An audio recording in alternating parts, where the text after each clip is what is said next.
আমরা এই মাসটাকে কোরআনময় করে তুলব। প্রথম আমল কি বললাম? এই মাসটিকে আমরা কোরআনময় করব, কোরআনের আলোয় আলোকিত করব। বলেন ইনশাআল্লাহ। দেখুন, আমাদের নবী, শ্রেষ্ঠ নবী হওয়ার যতগুলো কারণ ছিল, তন্মধ্যে একটি কারণ ছিল বিশ্ব নবীর উপরে কোরআন নাজিল হয়েছিল। এটা একটি তার জীবন্ত এবং জ্বলন্ত মুজিজা। এই কোরআন নাজিল হওয়ার কারণে যতগুলো শ্রেষ্ঠত্বের কারণ আছে, তন্মধ্যে অন্যতম একটা কারণ হচ্ছে তার উপরে কোরআন নাজিল হয়েছিল, এই জন্য তিনি শ্রেষ্ঠ নবী। সুবহানাল্লাহ। এবং যতগুলো আরবিতে মাস আছে, প্রত্যেকটা মাসের মধ্যে সর্বশ্রেষ্ঠ মাস কোনটি? রমাদান মাস। দেখেন, এই রমাদান মাসেও আল্লাহ কোরআন নাজিল করেছেন বিধায় এই রমাদান মাসটা আল্লাহর কাছে সবচাইতে বেশি প্রিয়। বলেন সুবহানাল্লাহ। দলিল আল্লাহ পাক সূরা বাকারার মধ্যে স্পষ্ট বলেছেন, শাহরু রমাদানাল্লাযী উনজিলা ফীহিল কুরআন। শাহরু রমাদান, এটা এমন একটি রমাদান মাস, আল্লাযী, যেই মাসে, উনজিলা মানে নাজিল করা হয়েছে, ফীহিল কুরআন, যার মাঝে কোরআন। বলেন সুবহানাল্লাহ। রমাদান এমন একটি মাস যেই মাসে আল্লাহ তাআলা কোরআন নাজিল করেছেন। সুপ্রিয় উপস্থিতি, শুধু এখানেই ক্ষান্ত নয়, এই রমাদান মাসের মধ্যে একটা রাত আছে, সে রাতটার নাম কি বলেন তো? লাইলাতুল কদর। এই লাইলাতুল কদরের যে ইজ্জত, যে মর্যাদা, যে শ্রেষ্ঠত্ব, এই লাইলাতুল কদরের শ্রেষ্ঠত্ব হয়েছে কোরআন নাজিলের কারণে। বলেন সুবহানাল্লাহ। সূরাতুল কদরের মধ্যে আল্লাহ কি বলেছেন? ইন্না আনজালনাহু ফি লাইলাতিল কদরি ওয়া মা আদরাকা মা লাইলাতুল কদর লাইলাতুল কদরি খায়রুম মিন আলফি শাহর। বলেন সুবহানাল্লাহ। আল্লাহ রাব্বুল আলামিন বলেছেন, নিশ্চয় আমি কোরআন নাজিল করেছি কদরের রাত্রিতে, নিশ্চয় কোরআন নাজিল করেছি কদরের রজনীতে। হে নবী, আপনি কি জানেন কদরের রাতটা কি? আল্লাহ পরের বাক্যেই বললেন, লাইলাতুল কদরে খায়রুম মিন আলফি শাহর। লাইলাতুল কদর হলো হাজার মাসের চেয়েও উত্তম। সুবহানাল্লাহ। হাজার মাসের সমান নয়, লাইলাতুল কদর হলো হাজার মাসের চেয়েও উত্তম। সমান বললে এটা অনুবাদে ভুল হবে। হাজার মাসের চেয়েও উত্তম হলো একটি মাত্র রাত, সেটা হচ্ছে লাইলাতুল কদরের রাত। সুবহানাল্লাহ। সম্মানিত উপস্থিতি, তাহলে আমরা আমাদের নবীর শ্রেষ্ঠত্ব পেলাম কোরআন নাজিল হওয়ার কারণে, রমাদানের শ্রেষ্ঠত্ব পেলাম রমাদানে কোরআন নাজিল হওয়ার কারণে, কদরের রাত্রির শ্রেষ্ঠত্ব পেলাম কদরের রাতে কোরআন নাজিল হওয়ার কারণে। পরপর তিনটি বিষয় আমি আপনাদেরকে জানালাম, সবগুলোর সাথেই কোরআন রিলেটেড। বলেন সুবহানাল্লাহ। কোরআন নাজিলের কারণে এই আমাদের নবীর এত শ্রেষ্ঠত্ব, কোরআন নাজিল হওয়ার কারণে রমাদানের এত শ্রেষ্ঠত্ব, কোরআন নাজিল হওয়ার কারণে কদরের রাত্রিটার এত শ্রেষ্ঠত্ব। পরিশেষে আরেকটি উদাহরণ দেব, যতগুলো ফেরেশতা আছে সকল ফেরেশতার মধ্যে প্রধান এবং শ্রেষ্ঠতম ফেরেশতার নাম কি বলেন তো? জিবরাইল আলাইহিস সালাতু ওয়াস সালাম।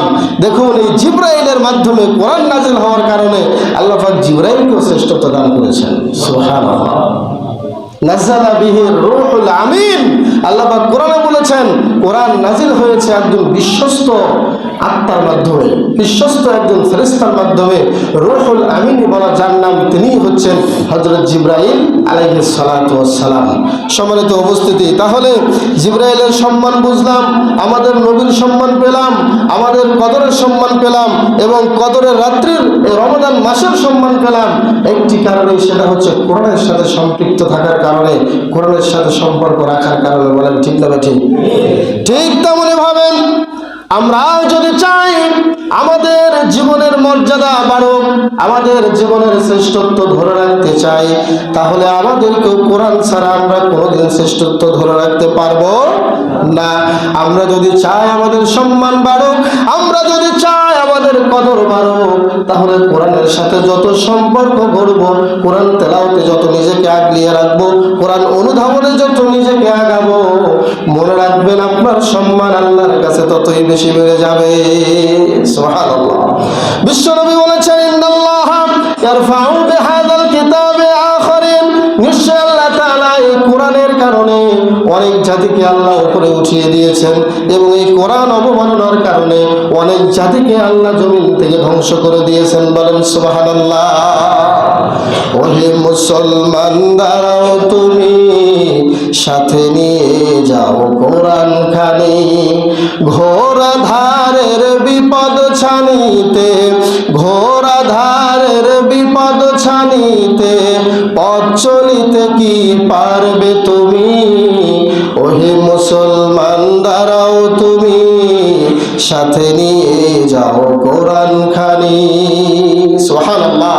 কোরআন ছাড়া যত বিধান আছে সকল বিধান কোরআনের বিধানের কাছে কিছুই নয়। একমাত্র শান্তির বিধান হচ্ছে আল কোরআন। শান্তির বিধান কি বলেন তো? আল কোরআন। সম্মানিত উপস্থিতি, তাহলে আমি প্রথম যেই করণীয় যে বিষয়টি বললাম সেটি হলো এই রমজান মাসটাকে আমরা কোরআনময় করব, কোরআন দিয়ে আমাদের জীবনটাকে সাজাবো। বলেন সুবহানাল্লাহ।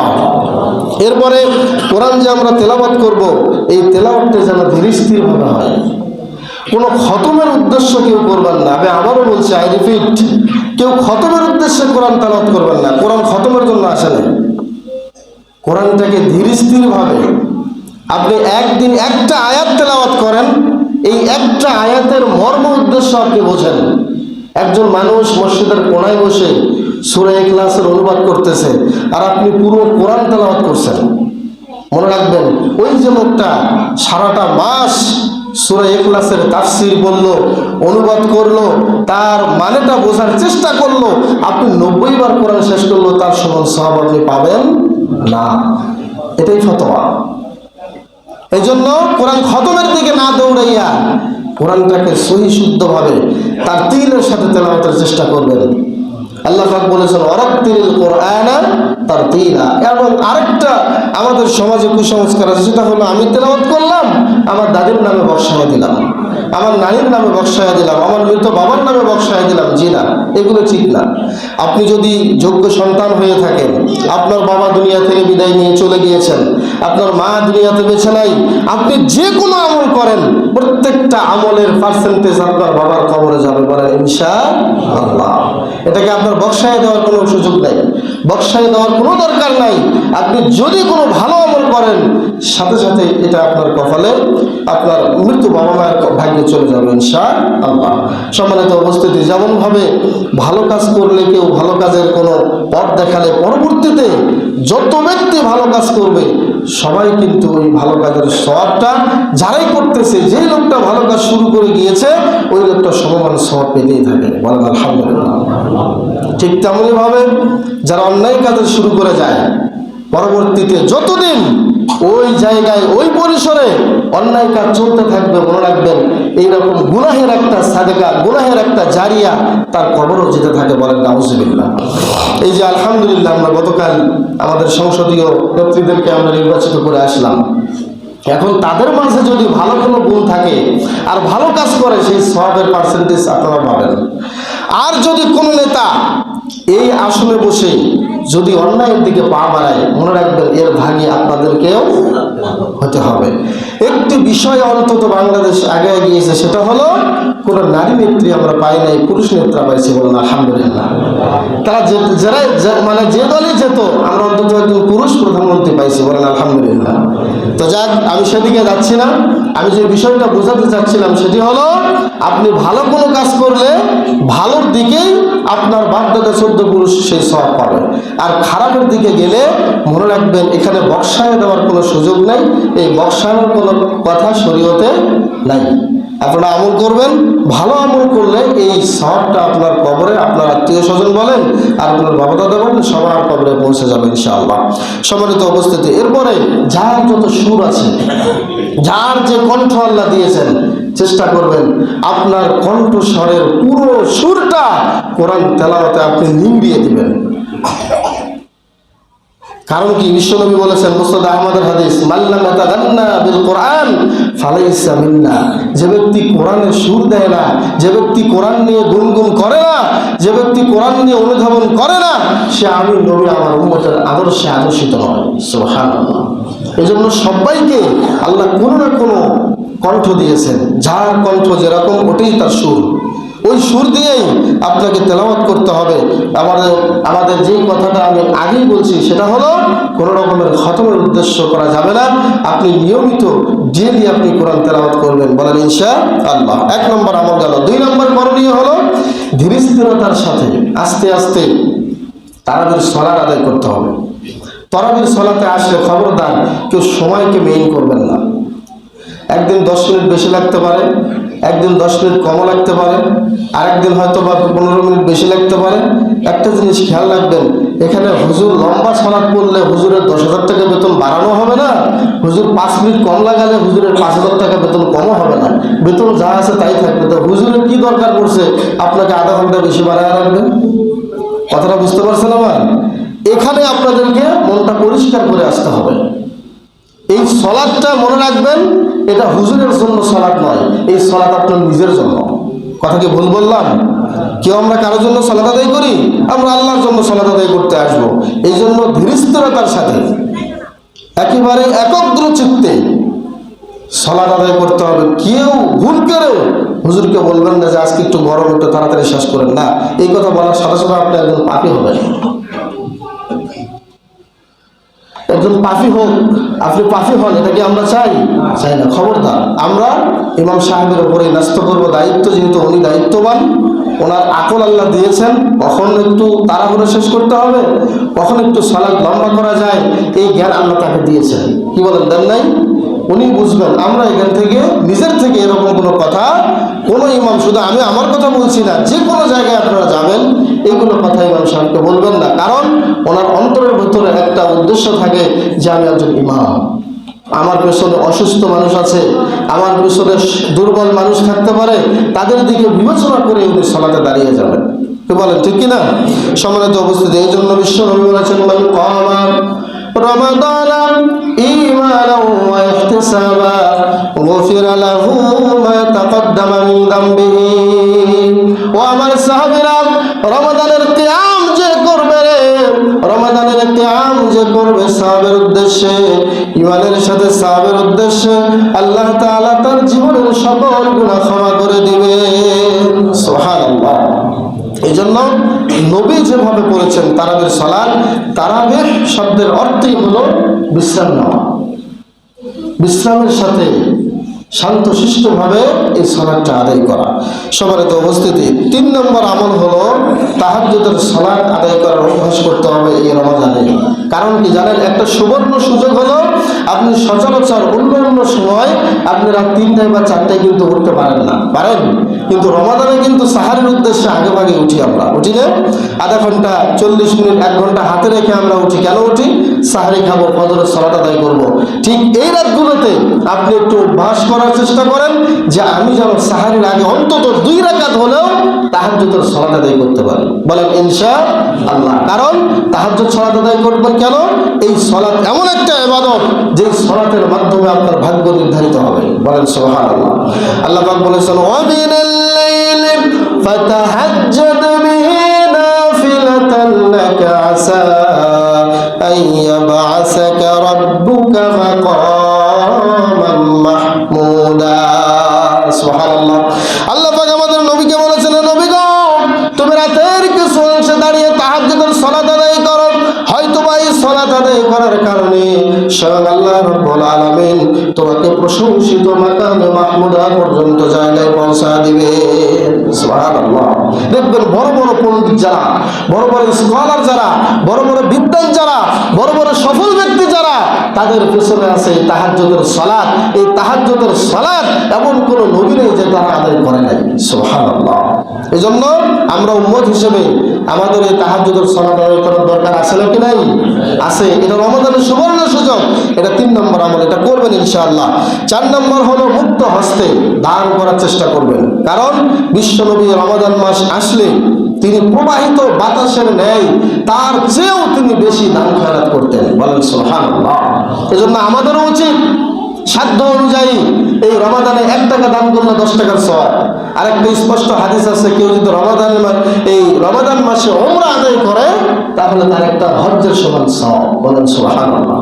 ঠিক তেমনই ভাবে প্রত্যেকটা ফরজ সালাতের ক্ষেত্রেও অন্য অন্য মাসের সালাত আর এই মাসের সালাত এই অবশ্যই ইবাদতের মাঝে আল্লাহ পাক অনেকখানি ঘাটতি রেখে দেন। বলেন সুবহানাল্লাহ।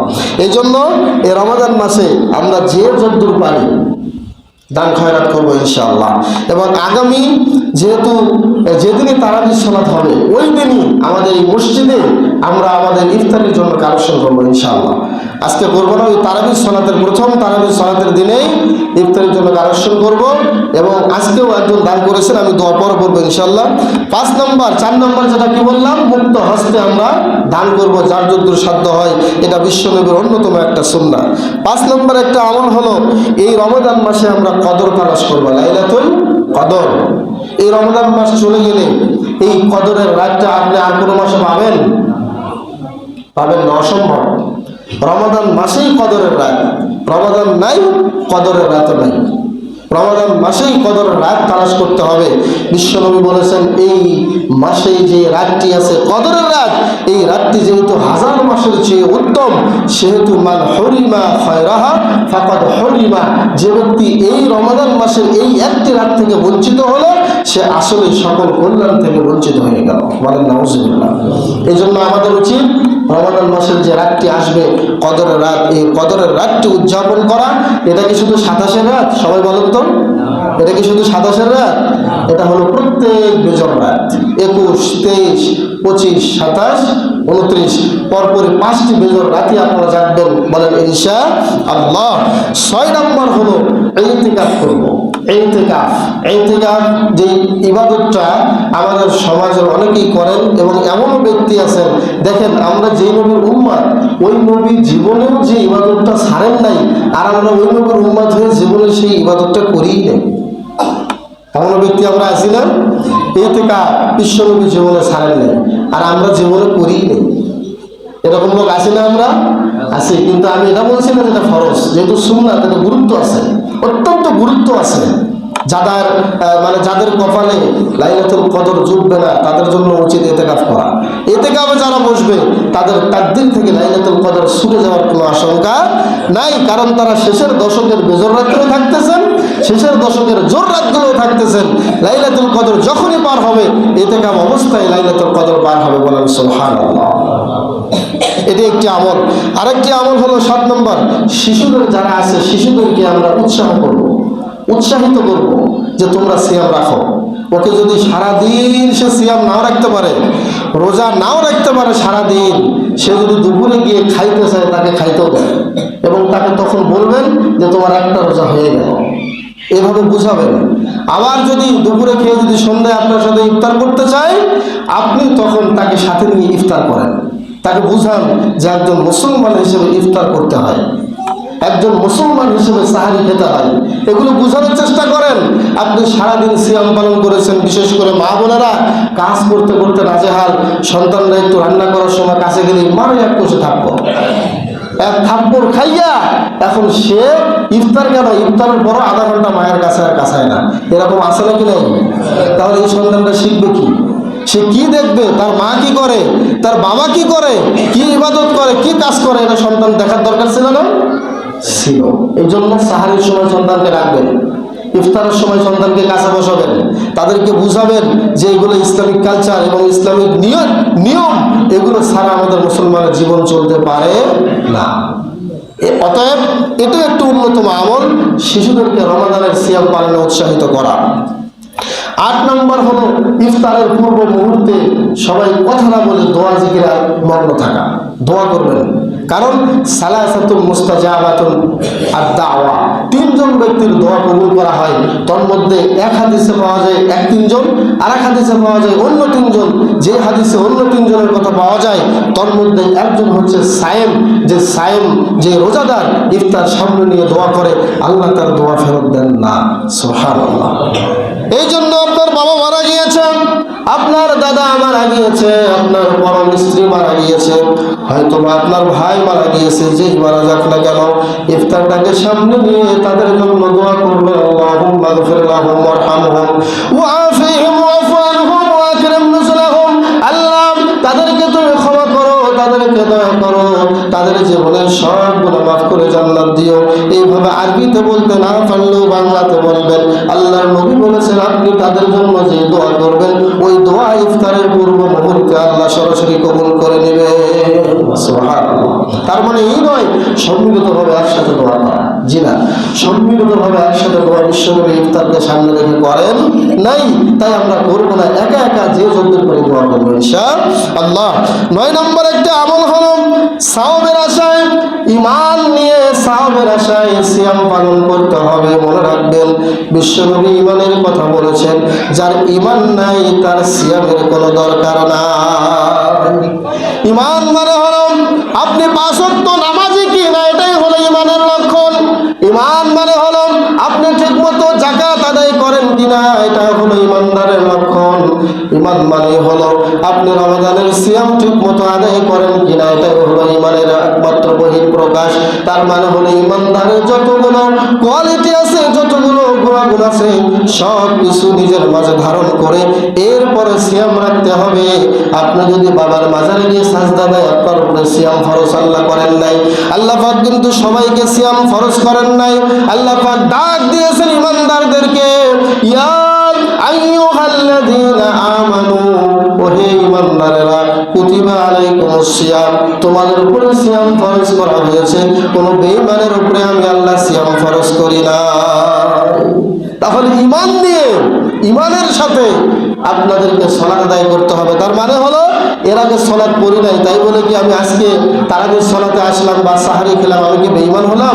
আপনি আজকে থেকে ঈমানদার হতে পারবেন যদি আপনার নিয়ত থাকে এরকম যে আল্লাহ এই যে তারাবির সালাত শুরু করলাম, এই যে সাহারি খেলাম, আর জীবনে একটু সালাত পরিত্যাগ করব না, এই নিয়ত নিয়ে যদি আপনি দাঁড়াতে পারেন, এই নিয়তে যদি সিয়াম রাখতে পারেন, তাহলে আপনি ঈমানদার, আপনার উপরে আল্লাহ সিয়াম ফরজ করেছেন।